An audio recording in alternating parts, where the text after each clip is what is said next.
There's only really a couple of ways to actually connect to data sources. First is any API and connectors. So most cloud tools have some pre-built connector around it. And this is actually the easiest way to move data from one place to another. And when you actually hear MCP, I would say a lot of it is more of just wrapping around and having the AI call an API, for instance, or one of these connectors under the hood. Next is ETL or ELT pipelines. This is extract, transform, load, or extract, load, transform. And here you extract it from the source, you transform it in any way consistent format that you would like to have, and then you load it into this new database that you might need. Now, another way is change data capture. This is CDC, and this only moves what is changed. Just to be a new row or an updated field or something along those lines is only going to move those changes. And lastly is like a real-time streaming. This is event level streaming. So something like Kafka or Kinesis or something along these lines, this will give you near real-time streaming. But I would say the biggest thing is understanding what the frequency in which you need to have this data for your specific use case. Most common one here is just pulling the data in batches.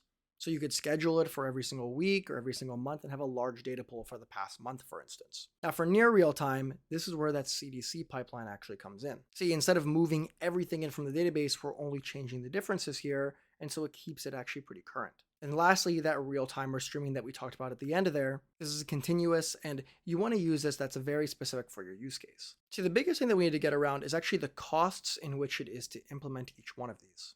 See, real-time is the most expensive and the most complex, and that is because it needs infrastructure running 24/7 for the real time. And so a batch job using an ETL approach, this is only going to run maybe once a month or once a week. And so here for your specific use cases, it actually comes down to more of a cost approach of what is the frequency in which we need to pull this data from.